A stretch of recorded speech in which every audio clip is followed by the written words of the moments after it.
Java e dytë e muajit mars çdo vit i dedikohet sensibilizimit të sëmurëve me veshka. Ashtu si në gjithë botën, edhe në Shkodër, trendi i kësaj sëmundshmërie është në rritje, ku dy shkaqet kryesore janë diabeti dhe hipertensioni. Vitet e fundit, në 2 dekadat e fundit, numri i pacientëve që nuk kanë patur asnjëherë probleme me veshka, por që kanë pasojë ku veshka bëhet viktime sëmundjeve të tjera, ku lider janë diabeti dhe hipertensioni, këto pacientë janë rritur dita ditës dhe sot ka një ngarkesë të frikshme në shërbimin në praktikën tonë të përditshme.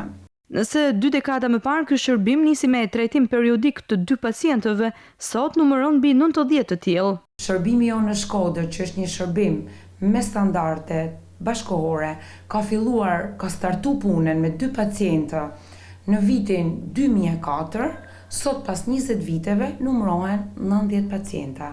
Të gjitha trajtimet zëvendësuese ofrohen në vendin tonë. Në Shkodër, prej vitesh këta pacientë marrin shërbimin e plotë të dializës.